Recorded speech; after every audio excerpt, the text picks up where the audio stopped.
Israel tak tinggal diam. Iron Dome yang jadi andalan Israel mencegat rudal Iran yang datang. Serangan pada Kamis dini hari kemarin telah membuat militer dan warga Israel berjaga, mengantisipasi rudal yang lolos masuk ke wilayah mereka.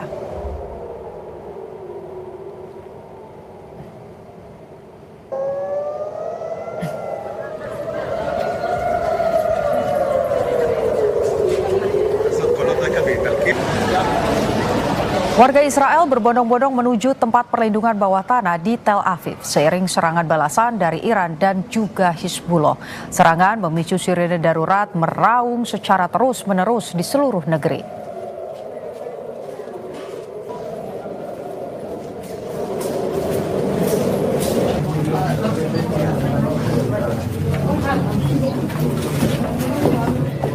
Perang AS Israel versus Iran yang masih memanas berdampak pada terganggunya pasokan bahan bakar minyak di dunia. Sejumlah negara kini sudah menerapkan kebijakan darurat.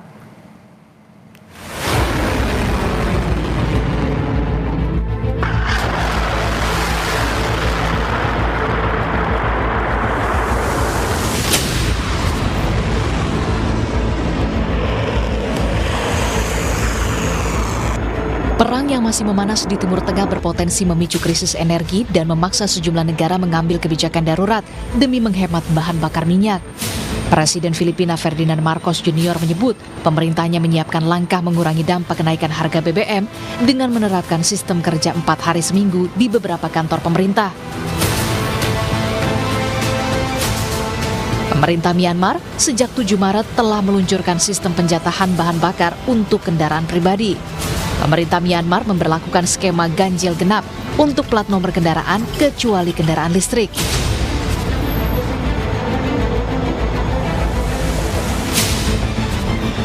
Pemerintah Pakistan juga memangkas konsumsi bahan bakar di seluruh departemen pemerintahan, termasuk memotong 50% tunjangan BBM selama 2 bulan kecuali bus dan ambulans. Pengeluaran departemen di Pakistan juga dipotong 20%. Perjalanan dinas ke luar negeri pejabat juga dibatasi. आइंदा 2 माह के लिए सरकारी महकमों की गाड़ियों को मिलने वाले तेल में 50% फिल फॉर कटौती की जा रही है। सरकारी और निजी शोबे में इंतहाई जरूरी सर्विसेज को छोड़कर यानी एसेंशियल सर्विसेज को छोड़कर बाकी तमाम जगहों पर 50%. Pemerintah Bangladesh membatasi penjualan bahan bakar minyak sejak Jumat pekan lalu. Hal ini memicu antrean panjang kendaraan. Warga rela mengantri berjam-jam di sejumlah SPBU di kota Dhaka, Bangladesh. Mulai Senin 9 Maret, pemerintah Bangladesh juga sudah menutup universitas dan sekolah dengan memajukan libur Idul Fitri lebih awal untuk mengurangi konsumsi listrik. Pemerintah Bangladesh juga mengimbau lembaga dan kantor untuk memaksimalkan cahaya alami dan meminimalkan konsumsi daya yang tidak perlu.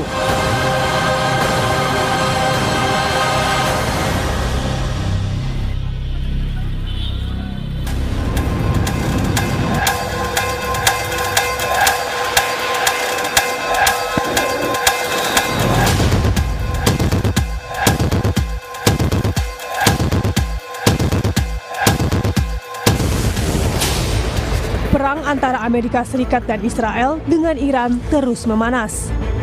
Amerika Serikat meluncurkan serangan melalui udara dan juga laut.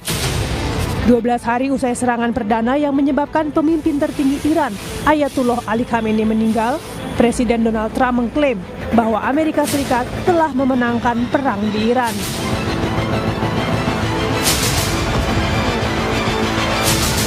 And as we take decisive action to stop the threat posed by the terrorist regime in Iran with Operation Epic Fury. Is that a great name? Well, it's only good if you win. You know, you can only do. And we've won. Let me say, we've won. You know, you never like to say too early you won. We won. We won the bet. In the first hour it was over. But we won. But Klaim ini menyusul pernyataan Trump sebelumnya yang ingin perang segera dihentikan. Namun Presiden Iran, Masoud Pezeshkian mengungkap satu-satunya cara mengakhiri konflik di Timur Tengah. Dalam akun media sosial X-nya, Presiden Masoud Pezeshkian membeberkan syarat-syarat yang harus dipenuhi untuk mengakhiri perang dengan Iran. AS diminta membayar ganti rugi dan memberikan jaminan internasional bahwa agresi tidak akan berulang.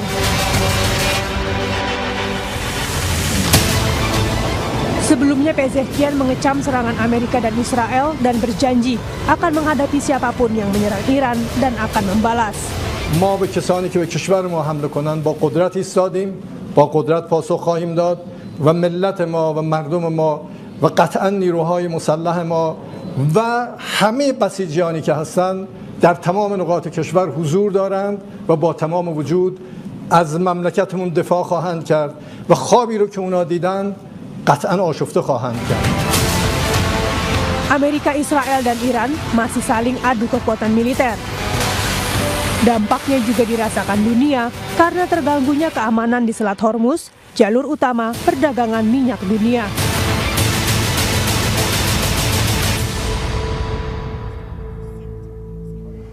Situasi perang yang terjadi di Timur Tengah terus meluas setelah Iran Israel juga melancarkan serangan yang diklaim menargetkan kelompok Hizbullah di Lebanon.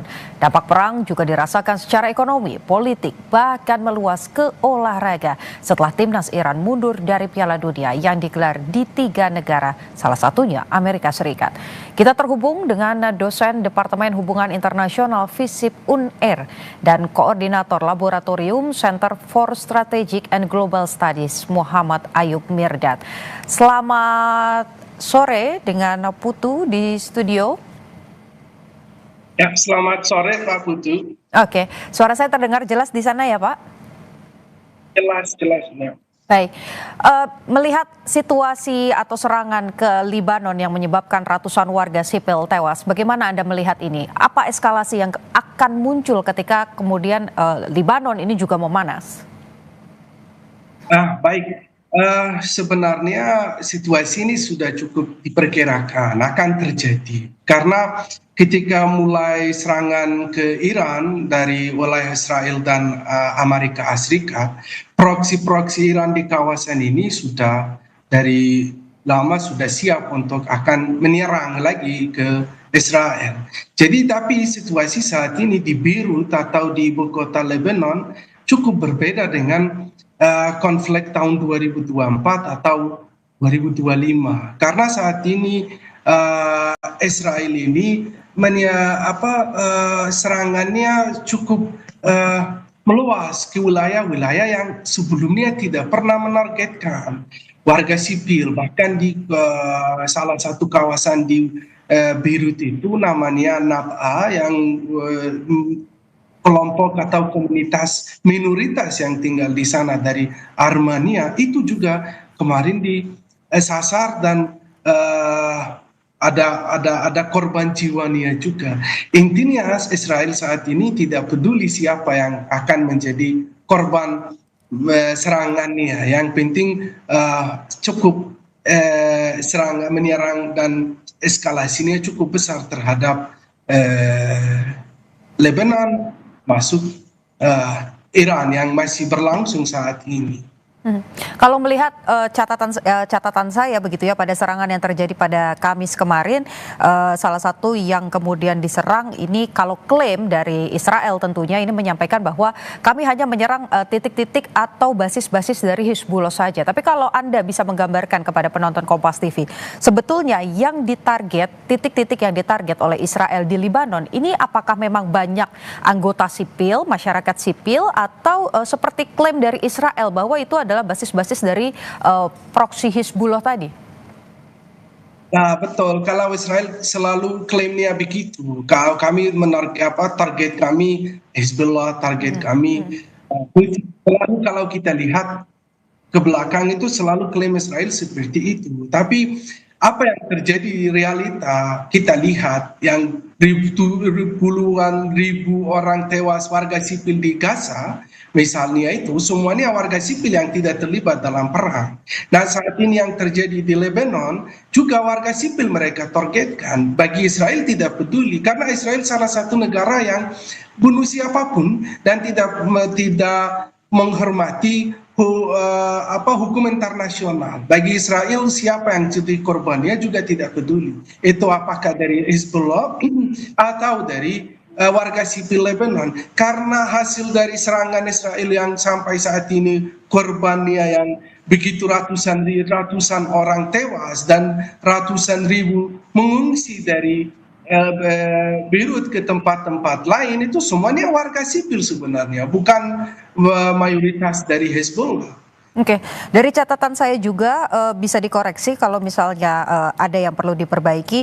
Total korban begitu ya sejak perang pecah di 2 Maret begitu, data dari Kementerian Kesehatan Lebanon ini menyampaikan ada 687 yang meninggal dunia, ada 1.774 yang luka, di mana 14 diantaranya ini merupakan yang meninggal dunia adalah tenaga kesehatan. Anda kalau melihat serangan yang dilancarkan ke Lebanon khususnya di Beirut begitu sebagai pusat kota, apakah ini kemudian dalam tanda kutip melemahkan Lebanon atau justru ini mengeskalasi perang ini menjadi lebih kencang lagi atau lebih tinggi lagi? Nah, sebenarnya tujuan Israel memang dua, melemahkan Lebanon yang memang tidak terlalu kuat di kawasan, karena mendorong pemerintahnya Lebanon supaya Hezbollah ini menyerah, Hezbollah ini berhenti serangannya terhadap Israel. Di sisi lain juga eskalasi besar atau meluas eskalasi ini di kawasan Timur Tengah. Jadi ada dua faktor tersebut, melemahkan atau mendorong pemerintah Lebanon untuk memaksa atau push Hezbollah supaya turunkan senjatanya dan tidak menjadi ancaman bagi Israel ke depan, dan juga meluas eskalasi tersebut di kawasan Timur Tengah yang kita lihat saat ini cukup keluar dari GCC atau Gulf State yang terjadi sekarang ke bagian Lebanon dan akan bisa jadi luas ke negara-negara lain di Timur Tengah. Oke, dari serangan yang terjadi pada Kamis, data terbaru yang saya coba riset begitu ya, ini juga ada serangan balik yang dilancarkan oleh Hizbullah, dan ini ditujukan ke Farkana atau daerah sekitar Israel Utara. Kalau Anda bisa gambarkan kawasan dari Farkana ini, apakah memang ada puluhan roket katanya yang dilancarkan ke sana? Apakah ini juga titik yang strategis di Israel terkait dengan kekuatan senjata, kemudian pasukan-pasukan? Anda melihatnya seperti apa? Kalau Hezbollah memang tentu saja tidak sekuat seperti tentara atau militer Israel. Jadi mereka semampunya menyerang Israel yang targetnya tentu saja bukan tentu saja wilayah-wilayah atau lokasi-lokasi yang strategis yang berada di Israel, tapi mereka tidak equip atau tidak lengkap dengan alat-alat canggih yang punya Israel. Jadi Hezbollah ini yang saya ulangi lagi semampunya menyerang Israel, dan di mana jatuh rudalnya ya tentu saja karena namanya perang, situasi perang pasti akan ada korban dari sipil di sana, tapi selama ini Hezbollah selalu, yang kita juga bisa lihat ke belakang, selalu menargetkan tempat-tempat yang tentara atau militer Israel yang ada di sana. Oke, dampak dari perang ini kan juga berimbas ya Pak pada stabilitas ekonomi, industri global, kemudian juga keamanan internasional. Tentu setelah itu adalah hal yang sama-sama bisa kita diskusikan, tapi nanti mohon dijawab usai jeda, karena Breaking News Kompas TV akan kembali setelah jeda.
Iran secara efektif telah menghentikan lalu lintas kargo di Selat Hormuz. Pada Rabu kemarin, kapal-kapal terlihat berbaris di lepas pantai Ras Al Khaimah, Uni Emirat Arab karena tertahan tak bisa melewati Hormuz. Padahal, sekitar 1/5 minyak dan gas alam dunia dari Teluk Persia ke Samudra Hindia melalui wilayah ini.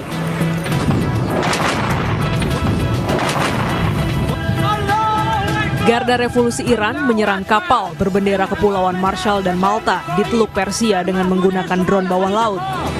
Kapal yang terbakar adalah Zephyros berbendera Malta dan Sevsi Vishnu berbendera Marshall.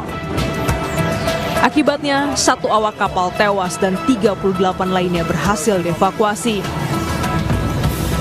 Sebelumnya, Iran juga menyerang kapal kargo milik Thailand di Selat Hormuz. Kapal ini diserang setelah berangkat dari Khalifa Port di Uni Emirat Arab. 20 ABK diselamatkan oleh Angkatan Laut Oman, sementara 3 ABK masih dicari.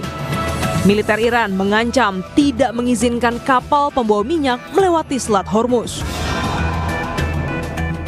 مسلح جمهوری اسلامی ایران به دلیل در دست داشتن ابتکار در تنگه هرمز نیازی به بستن آن تنگه ندارند و بسته شدن تنگه هرمز به دلیل شرایطی است که آمریکا و صهیونیست‌ها بر کشورهای جهان تحمیل کردند و البته پرقدرت تکرار می‌کنیم هرگز اجازه نمی‌دهیم حتی 1 لیتر نفت به نفع آمریکا و صهیونیست‌ها و شرکای آنها از تنگه هرمز عبور کند و هر شناوری که شناور و یا محموله نفتی آن برای آمریکا و رژیم صهیونیستی و شرکای متخاصم آنها باشد هدف مشروع ما خواهد بود. Sementara itu pengiriman minyak ke Indonesia juga turut terganggu.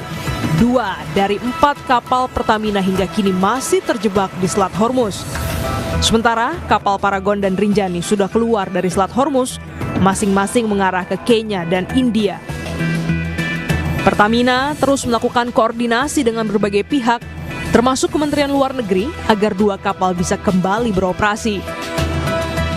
Kemarin ada 2 kapal yang memang sudah lanjut operasionalnya, yaitu dari PIS dan Paragon dan Rinjani. Nah kebetulan itu adalah untuk non-captive market, jadi bukan untuk Pertamina. Jadi satu menuju ke Kenya dan satu menuju ke India. Sementara yang masih berada di dalam teluk itu ada 2 kapal, yaitu Pertamina Pride dan Gamsunoro. Yang menjadi concern kami yang utama adalah keselamatan para kru dan keselamatan kargo kami. Sebelumnya, militer Iran mengancam tidak akan mengizinkan kapal pembawa minyak untuk kepentingan Amerika dan sekutunya melewati Selat Hormuz dan memperingatkan kapal itu bisa jadi target yang sah. Saudara, kita masih terhubung dengan dosen Departemen Hubungan Internasional FISIP UNER dan Koordinator Laboratorium Center for Strategic and Global Studies Muhammad Ayub Mirdad. Pak, tadi kita setelah jeda begitu kita sama-sama mendengarkan bahwa ketegangan di Selat Hormuz sampai dengan hari ini bahkan itu masih terjadi begitu ya. Anda melihat penutupan dari Selat Hormuz ini apakah memang jadi kunci dalam tanda kutip kemenangan dan juga unjuk kekuatan Iran dalam melawan Amerika Serikat dan juga Israel? Ini sebenarnya dampak paling parah dari konflik antara Iran, Israel, dan Amerika Serikat. Itu pertama. Yang kedua, memang ini perang asimetris ya. Karena Iran menggunakan strategi tersebut untuk menargetkan atau targetkan kapal apa saja yang lewat selat tersebut akan diserang. Karena Iran dengan rudal dan drone yang kecil dan juga bahkan perahu cepat ya. Dan selama ini sudah terjadi dan mengancam kapal siapapun dan khususnya yang bawa bendera AS dan juga Israel pasti akan diserang. Dan yang ketiga, strategi untuk mendorong perusahaan-perusahaan besar untuk merubah polisi atau kebijakannya mereka atau melalui mereka untuk perusahaan-perusahaan tersebut membawa sebuah pressure atau dorongan bagi negara-negara barat bagaimana untuk cari solusi supaya perang ini bisa selesai, karena selat tersebut ini salah satu selat yang sangat penting dan krusial di dunia karena 1/5% produk atau minyak dunia lewat selat tersebut. Kalau itu terganggu ya tentu saja kita bisa lihat dampaknya terhadap bukan hanya di kawasan Timur Tengah tapi di seluruh dunia. Jadi Iran ini memang menjadi itu salah satu strateginya bagaimana bisa juga mengancam kapal-kapal yang lewat selat tersebut dan juga termasuk Amerika Serikat dan Israel. Kalau dari catatan saya pada Jumat malam ini juga ada serangan begitu ya bertubi-tubi, ini klaim dari Donald Trump, Presiden Amerika Serikat, bahwa ada serangan bertubi-tubi ke pusat ekspor minyak utama Iran yang ada di Pulau Kark. Dan di sana juga ada, kalau tidak salah, ada 3 perusahaan besar begitu ya, baik itu pengelolaan minyak dan lain-lain. Anda melihat situasi ini dan juga jawaban dari Iran yang akan kemudian menyerang fasilitas infrastruktur apapun yang bekerja sama dengan Amerika Serikat, bahwa konflik ini nafasnya masih panjang dan juga dampaknya bisa jadi lebih meluas daripada perang hanya di Timur Tengah saja. Betul sekali. Saya juga baca berita tersebut karena tadi malam pesawat B-2 dari Amerika Serikat targetkan infrastruktur di wilayah atau provinsi tersebut di Iran. Nah, ini pasti akan sulit sekali kalau dalam jangka pendek ini cari gencatan senjata atau solusi supaya mereka kembali ke meja negosiasi. Jadi Iran tidak gampang menyerah Iran tetap akan membalas dengan tajam ke Amerika Serikat termasuk Israel dan negara-negara sekutu yang memberikan pangkalan militer bagi Amerika Serikat, dan konflik ini meluas tapi secara ekonomi ya.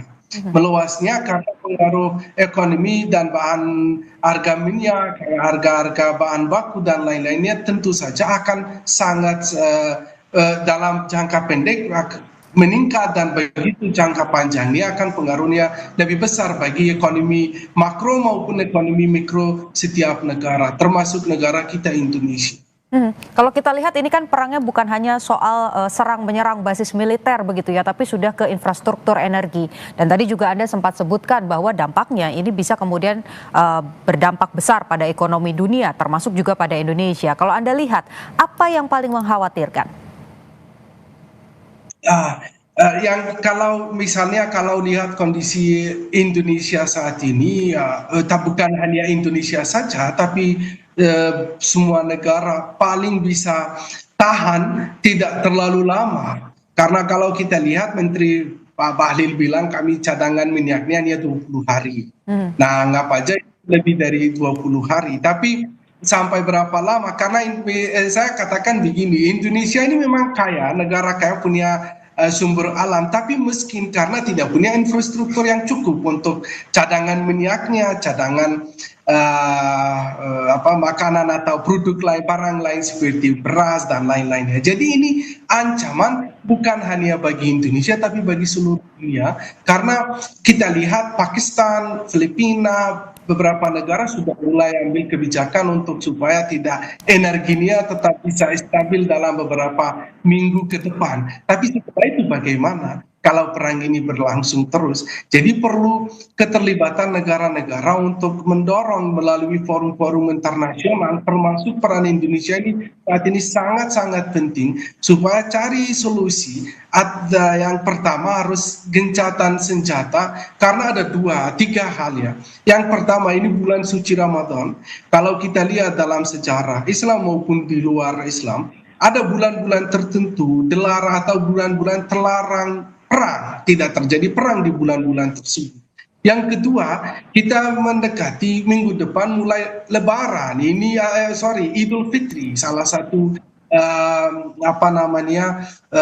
hari suci raya bagi umat agama Islam. Dan yang ketiga, kurang lebih dari 10 atau 12 hari tahun baru di Iran, atau saya sebagai seorang orang Persia, kami akan merayakan tahun baru itu.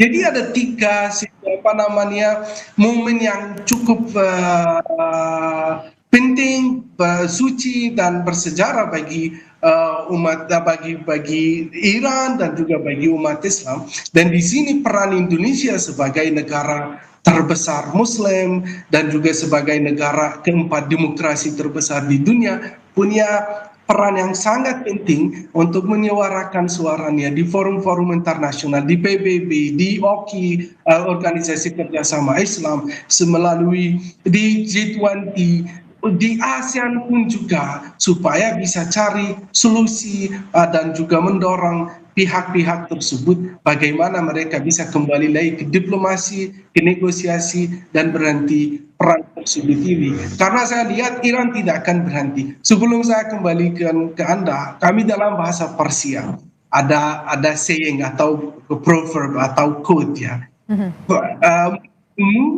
Seberapa kuat musuhmu, seberapa kecil atau kecilnya seperti semut, anggap aja sebagai gajah. Jadi if your enemy is an ant, you prefer it as an elephant. Kami bilang dalam bahasa Persia begitu. Artinya apa? Iran ini sudah siap 20 tahun kemarin dan 8 bulan kemarin, 12 hari perang tahun lalu dengan Israel. Iran siap dan Iran tidak akan berhenti ke perang ini dengan Israel dan Amerika Serikat. Intinya negara-negara ini perlu cari solusi dan kembalikan mereka untuk yang pertama-tama untuk gencatan senjata atau ceasefire, karena itu tadi bulan Ramadan, Idul Fitri, dan juga tahun baru di Iran. Iran sudah berkali-kali mengklaim begitu ya kehilangan kepercayaan negosiasi terhadap Amerika Serikat, tapi di satu sisi Amerika Serikat juga nampaknya tidak mau menarik mundur begitu ya serangan-serangan yang diperbantukan lewat Israel. Apakah kemudian upaya negosiasi apalagi gencatan senjata ini terbuka? Ditahan dulu jawabannya, kita akan kembali usai jeda.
ببخشید عذر میخوام کار آقا به قتلگاه کشید مردم پسر فاطمه است در گودال. Setelah menggantikan sang ayah, pemimpin tertinggi Iran Mujtaba Kamni memberikan pernyataan yang menegaskan akan membalas dendam atas warganya yang jadi korban serangan Amerika Serikat dan Israel.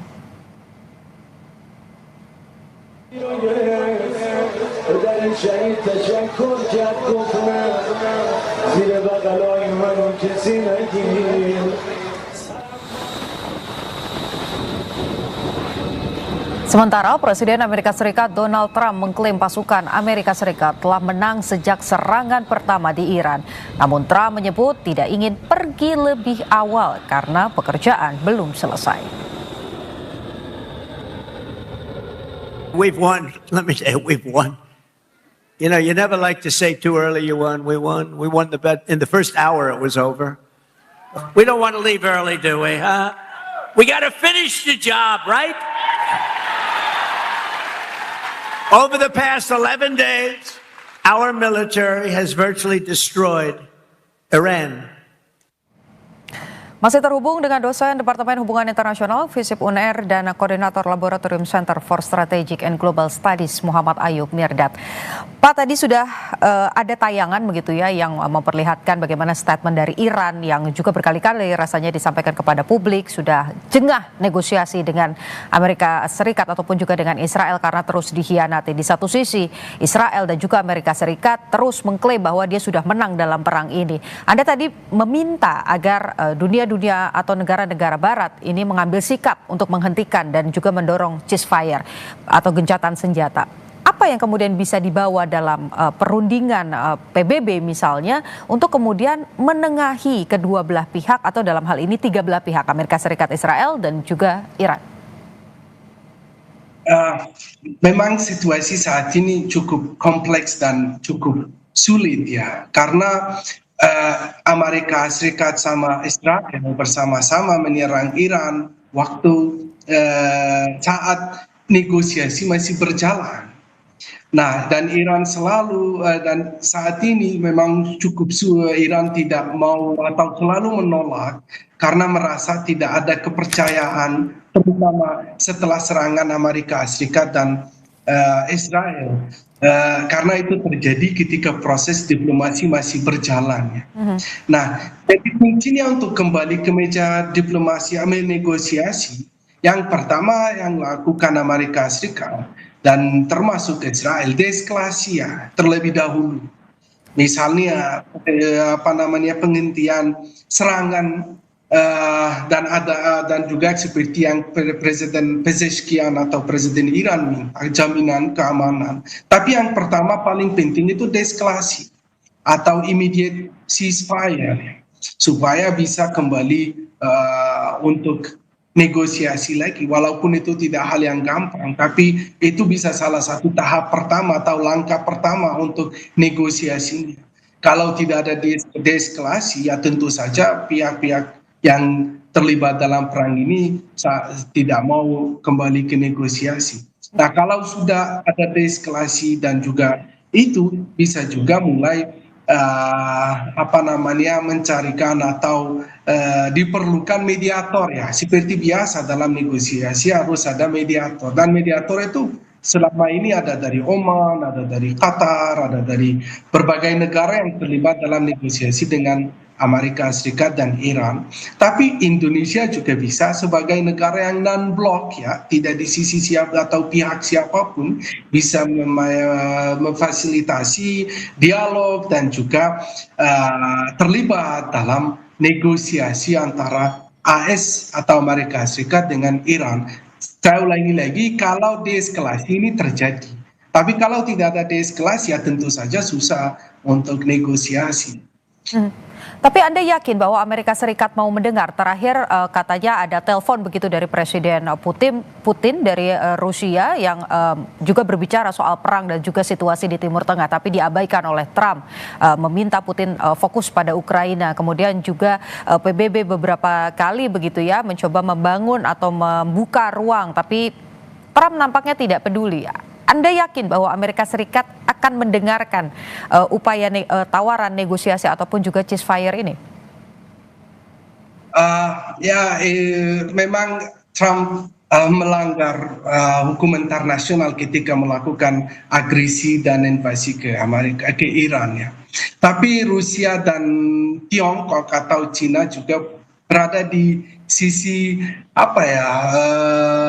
berlawanan ya secara retoris dengan Amerika Serikat ya. Jadi karena ada dorongan atau pressure-nya bukan dari Rusia atau China, tapi dari negara-negara GCC, Gulf State, Qatar, UAE, Arab Saudi, Kuwait dan Bahrain. Ini negara-negara yang punya investasi cukup besar di Amerika Serikat. atau uang yang mereka dapat dari ekspor minyak itu, mereka berinvestasi di Amerika Serikat. Kalau kita lihat data, investor-investor besar di Amerika Serikat pasti berasal dari negara-negara tersebut. Dan saat ini perdagangan mereka atau trade mereka itu sangat-sangat terganggu. Mereka tidak bisa ekspor minyaknya dengan lancar seperti sebelum perang. Nah, ketika ada pemasukan menurun bagi mereka ini, investasi tentu saja akan terganggu di Amerika Serikat. Nah, itu bisa salah satu solusi atau salah satu faktor Donald Trump ini akan reconsider atau pertimbangkan perang ini dengan Amerika Serikat. Itu menurut saya, bisa jadi saya salah, tapi saya merasa seperti itu karena itu salah satu faktor untuk deeskalasi perang antara dengan AS dan Iran, dan bisa juga kembali ke negosiasi kalau negara-negara 7 negara Teluk ini bersama-sama mendorong Amerika Serikat untuk deeskalasi dan kembali ke negosiasi. Tapi kalau tidak ada peran dari negara-negara tersebut dan diam, mereka tidak bergerak, nah tentu saja Iran juga tidak akan diam dan tetap berlangsung serangannya, dan Amerika Serikat juga begitu akan membalas ke Iran. Tapi kita akan lihat pasti akan ada dampak gangguan besar dan atau disturbance dari investasi-investasi investor-investor negara Teluk ini di Amerika Serikat. Dan Amerika Serikat harus, mau pemerintahnya mau tidak mau, harus melakukan deeskalasi dan kembali ke negosiasi. Karena selain itu tidak ada jalur keluar jalan untuk negosiasi dengan Iran. Oke, Mas, satu pertanyaan lagi. Tadi memang ada peran yang cukup besar dari negara Teluk yang kemudian sebagai investor begitu ya, dan juga partner dekat dengan Amerika Serikat ini harus mengambil sikap. Tapi di satu sisi, dorongan dari dalam negeri Amerika Serikat sendiri, Anda melihatnya seperti apa? Kita tahu beberapa pejabat begitu dari Kongres bilang bahwa ini perang Trump, bukan perang Amerika Serikat. Apakah ini juga menjadi satu faktor yang mungkin akan membuat Trump menghentikan bantuan terhadap serangan-serangan terhadap Iran? Betul sekali. Trump sebenarnya secara mayoritas tidak punya dukungan masyarakat Amerika Serikat. Menurut survei yang sudah lakukan sebelum perang ini mulai, 78% warga negara Amerika atau masyarakat Amerika Serikat tidak mendukung serangan Amerika ke Iran. Artinya apa? Donald Trump atau pemerintahnya tidak punya dukungan atau suara atau support dari masyarakatnya sendiri. Jadi tekanan dari masyarakat, karena sudah harga minyak naik di Amerika Serikat, cukup mulai harganya naik terus. Nah, nanti akan ada tekanan dari bawah juga, dari masyarakat Amerika Serikat ke pemerintahnya. Jadi ada faktor-faktor faktor luar atau eksternalnya dari negara-negara Teluk, dan faktor atau tekanan dari masyarakatnya Amerika Serikat, termasuk di Kongres yang seperti Berners dan begitu dari Partai Demokrat yang selalu tidak setuju dengan kebijakan Donald Trump, khususnya serangan ini terhadap Iran, pasti akan ada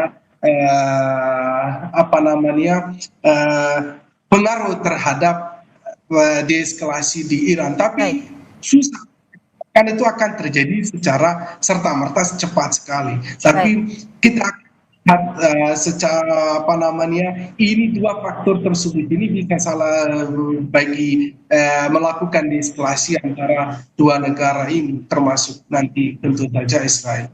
Oke, pertanyaan selanjutnya adalah pemimpin tertinggi Iran yang baru, ya ini Mujtaba Khamenei, ini juga belum muncul ke publik dan ini juga menjadi perdebatan, pertanyaan begitu. Perlu atau tidak perlu Mujtaba Khamenei muncul ke publik? Jawabannya usai jeda, tetap di Breaking News Kompas TV.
Kita lanjutkan saudara terkait dengan analisa dan juga upaya untuk mengurangi ketegangan di Timur Tengah pasca aksi saling serang antara Iran, Amerika Serikat dan juga Israel terjadi selama beberapa pekan terakhir.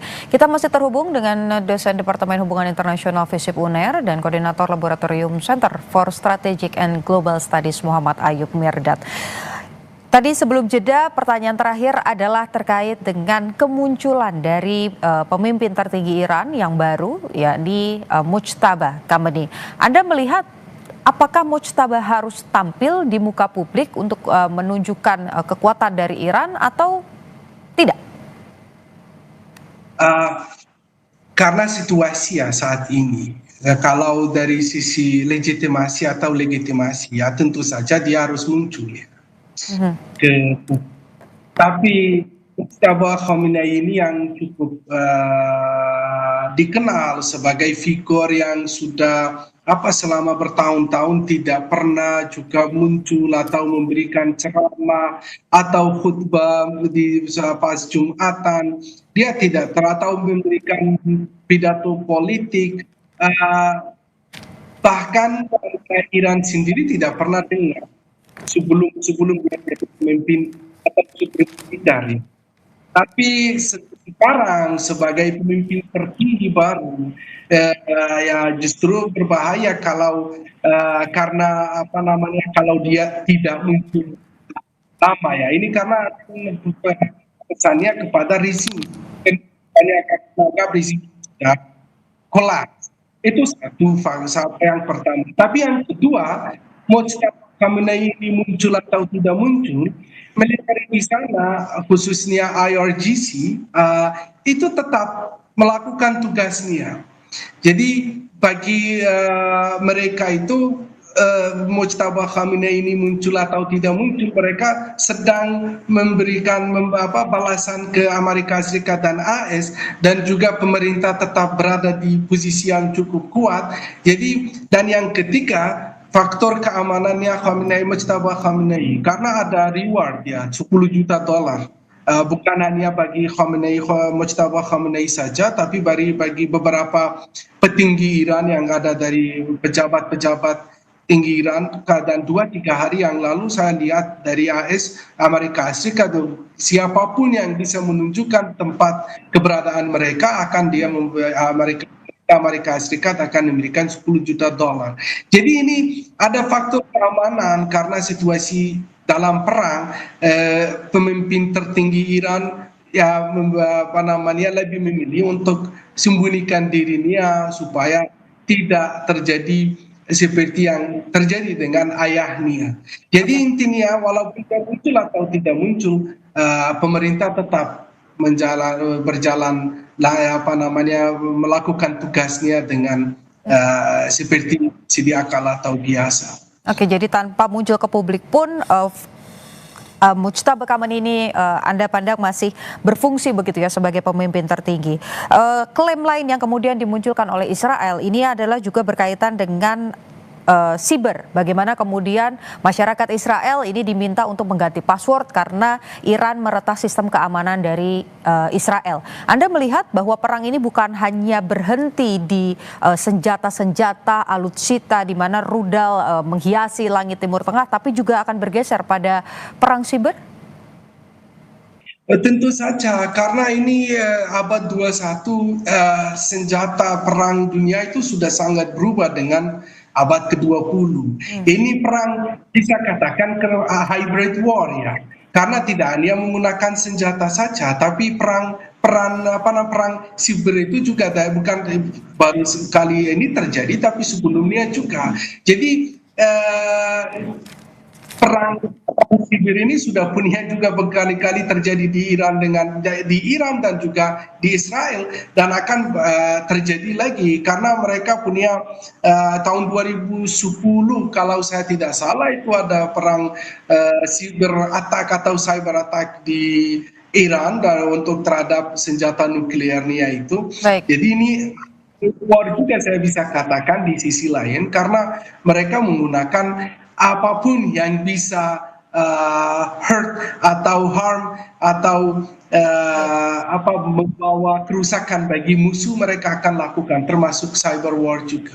Oke, artinya ini kansnya jadi meluas begitu ya, peperangannya bisa dalam berbagai macam bentuk. Pertanyaannya saya tarik lagi ke belakang Pak, ini kan berdampak pada kemudian sisi ekonomi, kemudian tadi energi berdampak besar, kita berbicara spesifik soal Indonesia. Apa yang kemudian harus dilakukan oleh pemerintah Indonesia?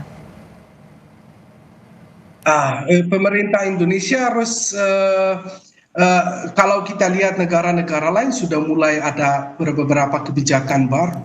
Jadi Indonesia juga harus siap. Saya selalu katakan Indonesia ada dua pengalaman sebelum perang ini, COVID-19 dan juga perang Rusia-Ukraina. Artinya apa? Dua COVID-19 juga pada waktu itu ada pengaruh besar terhadap ekonomi dan masyarakat, dan juga ketika perang Ukraina dan Rusia ketika mulai harga minyak naik, gandum naik dan begitu lain-lainnya, bukan hanya di Indonesia tapi di banyak negara lain. Nah, Indonesia saat ini apa harus lakukan? Ya tentu saja menjaga inflasi dan tidak terjadi harga nilai rupiah sudah mulai melemah dan harga bahan baku bisa naik dan juga minyak naik. Pemerintah punya tugas yang cukup besar untuk menjaga semua kestabilan dalam negeri supaya tidak terjadi gangguan-gangguan tersebut. Dengan cara apa? Ya tentu saja karena ini perang yang berpengaruh terhadap situasi Indonesia, kondisi ekonomi Indonesia. Jadi Indonesia harus bersiap. Tentu termasuk melakukan efisiensi? Termasuk melakukan efisiensi energi? Bisa jadi sebenarnya karena sudah negara-negara lain sudah mulai, tapi Indonesia sudah ada efisiensi tahun kemarin juga. Kalau efisiensinya seperti itu ya tidak perlu, tapi efisiensi yang pengaruh terhadap energi di Indonesia, pengaruhnya artinya ya mungkin penggunaan kendaraan berkurang, dan itu supaya tetap ada beberapa hari atau minggu atau bulan minyak. Oke, artinya ada banyak hal yang harus dipersiapkan, bahkan kita Indonesia yang tidak secara langsung begitu ya berkonflik, tapi kita juga harus mempersiapkan di dalam negeri.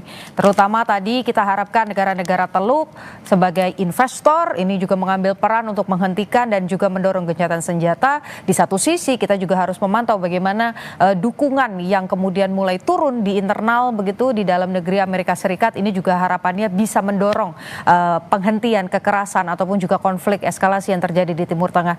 Terima kasih sudah bergabung dengan Kompas TV, sudah bergabung dengan Breaking News Kompas TV, Muhammad Ayub Mirdad, dosen hubungan internasional FISIP UNER. Kita pantau lagi nanti seperti apa eskalasinya. Terima kasih banyak. Terima kasih, iya, selamat sore. Saudara, Breaking News Kompas TV akan kembali usai jeda.